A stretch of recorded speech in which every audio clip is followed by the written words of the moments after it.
Fourth keynote address. The fourth speaker is His Excellency Jimmy Morales, former President of Guatemala.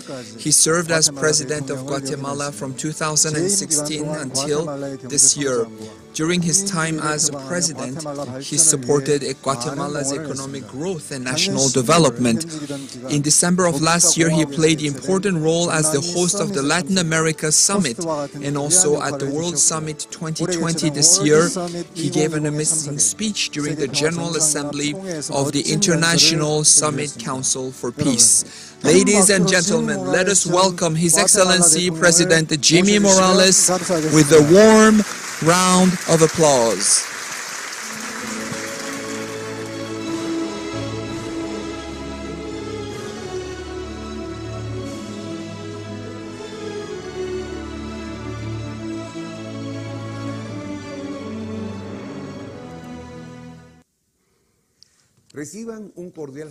Please receive my warm greetings from Guatemala.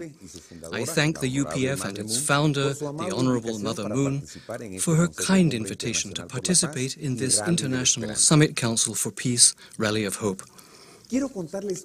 I would like to tell you a true story. There was a deadly disease that hit the people.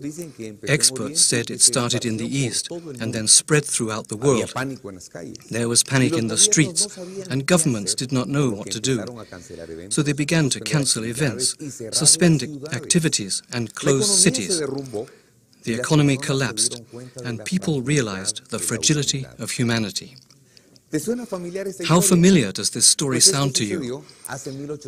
This happened 1800 years ago during the Antonine Plague, which hit the Roman Empire during the 2nd century. This means that this is not the first time that humanity has faced a disease like COVID-19. One question: if I asked you, what do you want the dawn of the day after the pandemic to be like? What would your answer be? While you are thinking about it, we will review history. In the 2nd century, humanity was hit by smallpox. At that time, the Roman Empire had 2 emperors, Marcus Aurelius and Lucius Verus.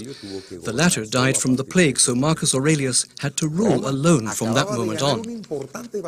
Rome had just won a major battle against the Parthians, but that victory turned into a terrible tragedy, as the smallpox was brought back to Rome by the legionnaires, killing 1/3 of the empire's population.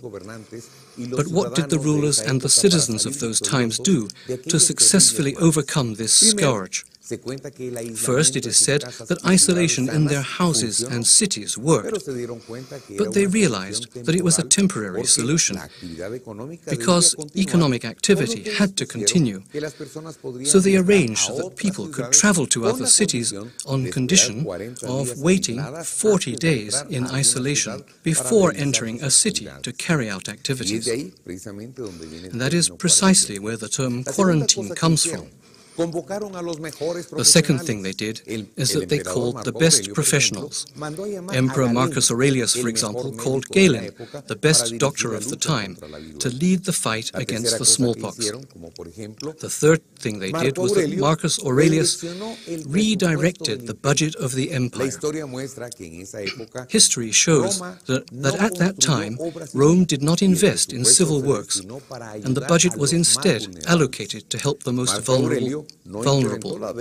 Marcus Aurelius did not increase the government debt. On the contrary, he decided to auction the assets of the empire, including his personal assets, to assist and help those most in need. One question: how long will the quarantine last?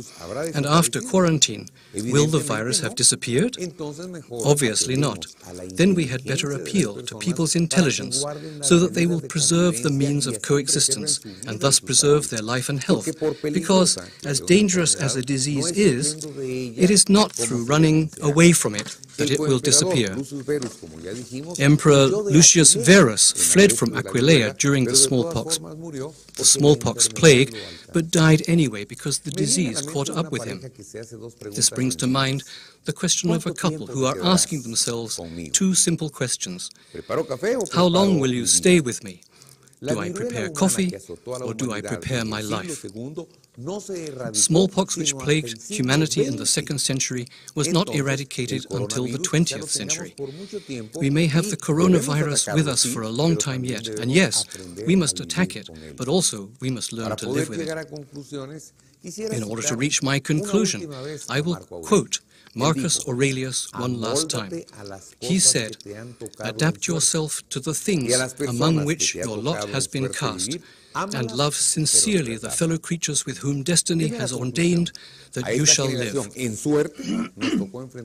First conclusion, this lucky generation had to face the COVID-19 with all the scientific and technological advances that humanity has never had before. Then let's adapt ourselves to living with the physical distance, to improving our hygiene. Let's take advantage of technology to inform and stimulate the intelligent coexistence of our peoples. And let's show our true love to others with solidarity, fairness, equality, and justice for all. My second conclusion, we cannot ask everyone to stay locked in their houses because the state will not be able to subsidize food and sustenance to the entire population at a sustained rate, much less continuously. If there is no one to produce and pay taxes, people will not be able to subsist. They will have to go out to work and produce, maintaining the relevant precautions. And third, there is encouraging news of a vaccine, which is why all governments and world leadership must advocate that it be free for all people, and that in the case of pandemics, vaccine manufacturers put their solidarity for humanity before profit, and that states bear the cost of the medicine for their citizens with the goal of the preservation of life. Now, I tell you how I would like the dawn of the day after this pandemic to look.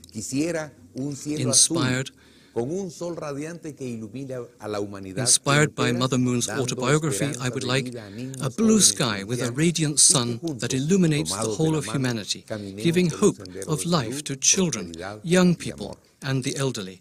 And that together, hand in hand, we can walk on a path of health, prosperity, and love. The question arises, what will you and I do after that day?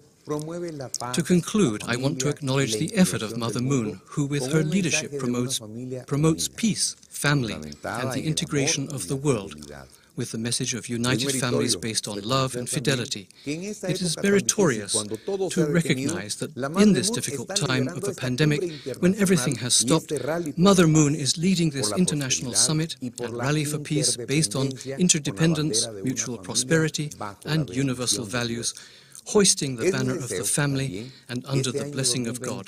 It is also my wish that in this year 2020, in which the 70th anniversary of the beginning of the Korean War is marked, this summit and rally will inspire the Korean people to raise the flag of reunification and allow the reunion of the 10 million separated families.